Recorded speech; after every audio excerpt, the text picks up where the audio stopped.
Hello बच्चों, let's read the following question. Show diagrammatically the behavior of magnetic field lines in the presence of first paramagnetic and second diamagnetic substances. First हमें paramagnetic के presence में, second हमें diamagnetic substances की presence में magnetic field lines का जो behaviour है वो शो करना है. नेक्स्ट क्वेश्चन क्या है? How does one explain this distinguish feature? इस फीचर को हम किस बेसिस पे एक्सप्लेन करते हैं? So first of all, we will talk about the key concept used in the question. इस question में हम क्या key concept apply करेंगे? तो हम यहाँ पे concept apply करेंगे relative permeability का. Relative permeability. Relative permeability होती क्या है? It defines the age of magnetic field lines के पास करने का age कितना है? It is defined as the age of passing magnetic flux. Magnetic flux means magnetic field lines. Magnetic flux through a material, एक material के through as compared to air.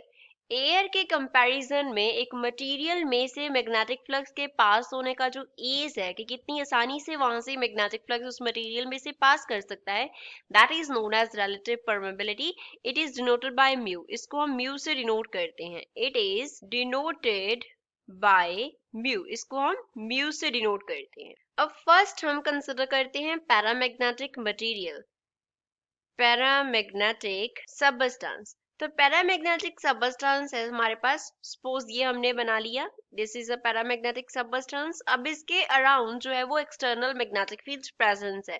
तो जो magnetic field lines हैं वो substance के बीच में से होके इस तरीके से क्या करती हैं, पास करती हैं. इस तरीके से magnetic field lines pass through the paramagnetic substance.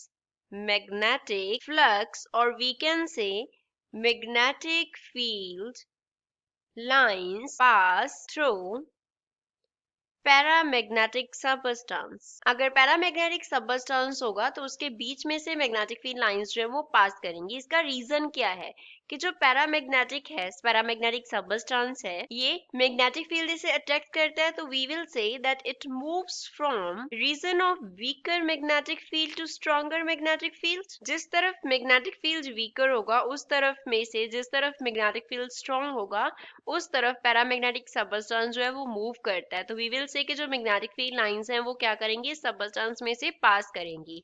और इसका जो रिलेटिव परमेबिलिटी है पैरामैग्नेटिक का वो 1 से ग्रेटर होता है. तो कंपैरिजन में अगर हम बोले कि एयर के कंपैरिजन में मैग्नेटिक फील्ड सबस्टेंस में से इजीली पास करेगा, तो इसका ये रीजन है कि मैग्नेटिक फील्ड लाइन सबस्टेंस में से पास करती हैं. क्योंकि रिलेटिव परमेबिलिटी 1 से ग्रेटर है तो मैग्नेटिक फील्ड लाइंस के लिए ये इजी है कि वो सबस्टेंस के थ्रू पास कर जाएंगी as compare to passing from the air. तो वो एयर से पास होती अगर हम वहां पे पैरामैग्नेटिक सबस्टेंस रख देंगे तो वो पैरामैग्नेटिक सबस्टेंस के थ्रू पास होना शुरू कर देंगी. Next diamagnetic substance. अब हम डायामैग्नेटिक सबस्टेंस कंसिडर कर लेते हैं. लेट अस से कि ये हमारे पास क्या है, डायामैग्नेटिक सबस्टेंस है. तो इसके लिए मैग्नेटिक फील्ड लाइंस जो होती हैं वो सबस्टेंस के थ्रू पास नहीं करती, वो क्या करती हैं, सबस्टेंस के आउटसाइड पास होके क्या कर जाती हैं, सबस्टेंस के आउटसाइड होती हुई पास हो जाती हैं. तो magnetic field lines do not pass through substance. Magnetic field lines do not pass through substance. वो सबस्टेंस के पास नहीं होती थ्रू क्योंकि इसका जो रिलेटिव परमेबिलिटी है वो 1 से क्या होता है, लेस होता है. तो 1 से लेस होने की वजह से जो एयर में से मैग्नेटिक फील्ड लाइंस को पास करना इजी है as compare to passing through the substance, तो वो सबस्टेंस में पास नहीं करती, वो क्या करती हैं, एयर के थ्रू ही पास करती हैं. और इसका क्या रीजन है कि जो डायमैग्नेटिक सबस्टेंसेस हैं दे move from region of stronger magnetic field to weaker magnetic field. stronger magnetic field के रीजन से वो जिस रीजन में जो वीकर मैग्नेटिक फील्ड होता है उस रीजन की तरफ मूव करते हैं। तो इस वजह से मैग्नेटिक फील्ड लाइंस जो है वो डायमैग्नेटिक सबस्टेंस के थ्रू पास नहीं होती, वो एयर में से पास होती हैं।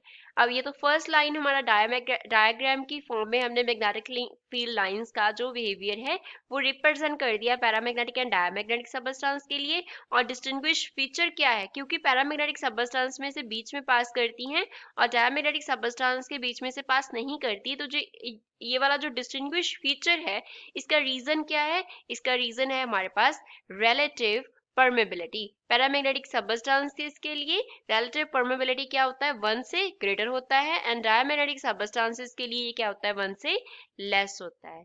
सो I hope you understood well. Thanks.